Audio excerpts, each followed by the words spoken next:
In Whoville, Christmas had always been a time of joy. The Whos, full of cheer, would sing songs, exchange gifts, and fill the town with warmth. But this year, something was different. The snow fell heavier than ever, blanketing the streets in a thick layer. The Christmas lights flickered with an unsettling glow, casting eerie shadows on the houses. An unnatural coldness filled the air, and the town felt unnervingly still. In the shadows of Whoville, the Grinch stirred. No longer the petty thief who simply hated Christmas, he had become something darker, more sinister.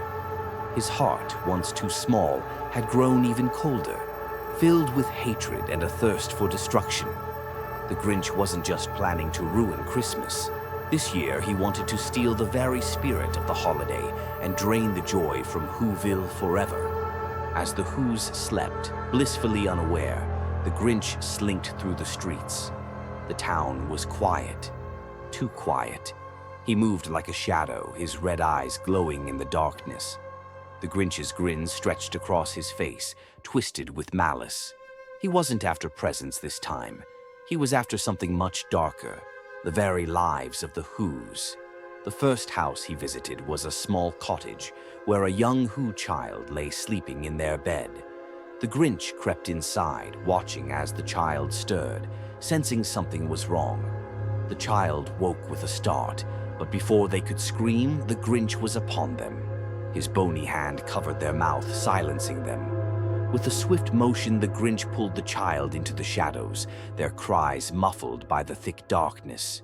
The Grinch moved from house to house, his thirst for terror growing with each life he claimed.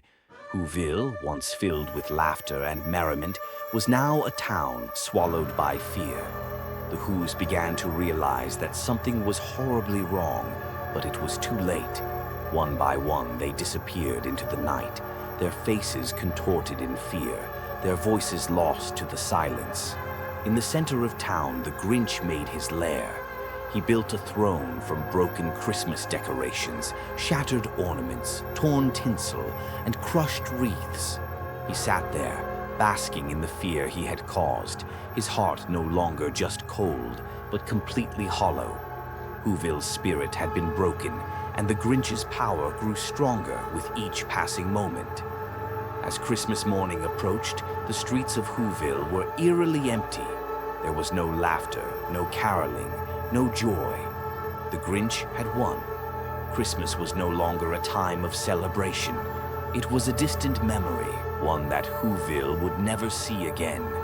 The Grinch's laughter echoed through the empty streets as he sat on his throne of destruction.